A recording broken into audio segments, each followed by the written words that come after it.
What if there was a better way to type? And by that, I mean not having to read someone's vibe or having to guess correctly whether they're being weird or in a demon state or peacocking. What if instead of interpreting someone's emotional state, we tracked actual sensory things? I'm not talking about behavior and also not what someone is saying necessarily because they might be lying. What I want to look at are the specific words they're using. It's not a new idea, of course. We already know that functions can show up through language. We know about words like allow for deciders, or idea for thinkers, or chapter for OI. But those are very few and very specific words. Someone might say them, but most of the time they probably won't, even if they have the function. So we're looking for more common words that are more likely to be used, and also a lot more of them. What we need is a comprehensive, systematically collected list of words associated with each function, like an SI database. And with that, we should then be able to determine what function someone is using by simply counting. Are there more words pointing to observer than decider, for example? So how do we know which words belong to which function, or the other way around? How would a particular function express itself through words? To figure this out, let's have a look at the decider versus observer coin.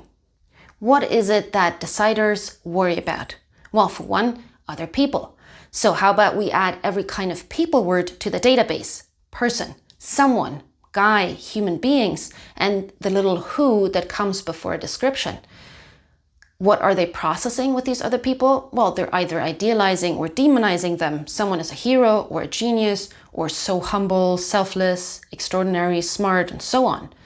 On the other end of the spectrum, deciders stare at their identity, trying to find their authentic, true voice. So I'd expect any variation of words like sincere, vulnerable, intimate, honest, pretentious, fake, etc. They take their role in the tribe very seriously. As a big one, as an actor, as a mother, as a friend, all kinds of other responsibility words. Job, have to, should, must, important, impact. They worry that they might not be adequate and therefore process their abilities quite often. Try will be a very common one. Any variation of can or able to, anything that describes a skill, a challenge. They will feel respected or honored or be nervous or scared or terrified of failure or mistakes. To talk about choices, they'll use more need and wanting words like attracted, prefer, favorite, drawn to, but also regret, good decision, bad decision. And of course, any variation of opinion or judgment words. I'm thinking right, wrong, criticize, ridicule, blame, fault, that sort of thing. That list is not exhaustive, of course, but it should give you an idea of what words we'll be looking for. So before we go over the observer words, let's have a look at a concrete example. To help me with assigning and tracking words, I designed a little app. It's still in a prototype stage, so don't worry about all the pink. I should have a version out for you to try out soon. To the left, I have all the coins in different layers so I can separate them visually and clearly distinguish the tendency towards one function over its opposite. Up top, I have my 3 categories. In this case, observer, decider, and, if I don't know, undecided.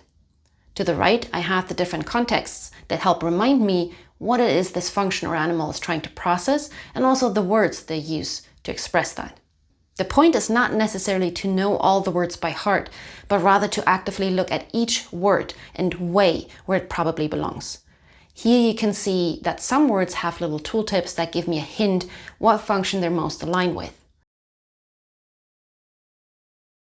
Let's have a look at a paragraph from an interview with Nicole Kidman to go through the intricacies of this process. Let's look at a sped up version first and then go over the trickier words in more detail.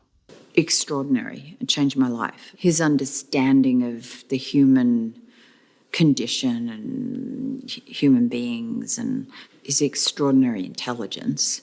It was just like being with someone that and knew so much about everything. It was more than just making a film. It was like, okay, someone's come into my life now who is extraordinary and is going to challenge me, help me, teach me. So he didn't want to be, and now he has spoken. You know, that sort of demigod thing was not going to work for him. He just wanted to be creatively working on things and trying to find the scenes. And that's how he approached it. And he would always try to demystify it and just make it kind of feet on the ground normal. He was always open to ideas and going, okay, well, what do you think? He would listen, like he would take 10% of what you think. 90% he'd be like, no, terrible idea. But he also had a rule that you were never allowed to shut something down when you threw it out on the table. A lot of our instincts, I think, as human beings is an immediate no. No, that's not good. And so he'd say, you have to wait. No one's allowed to say yes or no. You just have to mull it over. Any decision that's thrown out, and never ridicule. There was to be no ridiculing of an idea, which is so good. You're just trying things. My analysis of being an actor is rigidity doesn't work. So most of that was probably pretty straightforward to understand, but maybe there were some words you were wondering about. Let's go over the 5 categories of tricky words to look out for. Uncommon or normally neutral words. Some words won't be in the list either because they haven't been tracked yet or because they're usually neutral. Here, that's mull over, which I interpret as think about and therefore put into decider. Shut down is normally neutral, but here she says to shut ideas down. So she's talking about rejection. Throw out ideas to me has a connotation of daring, so I put it in decider. Ambiguous words. Some words are strongly associated with a bucket, but because of the context, it feels like they belong to its opposite. You can see here, understanding is associated with observer. It's preceded by his though, his understanding, which makes it sound more like a skill. These kinds of in-between words I put into undecided just to be on the safe side. Maybe I'll resolve them later if I have a better idea of what I'm dealing with, but often I don't. The point is to get away from guessing. When there's no clear tendency or majority without these words, I know that I need to analyze more text. Teach me is another one I wasn't happy to just put into observer. Observers tend to use it in a more passive way. This taught me. Here it's an action she wants from Kubrick.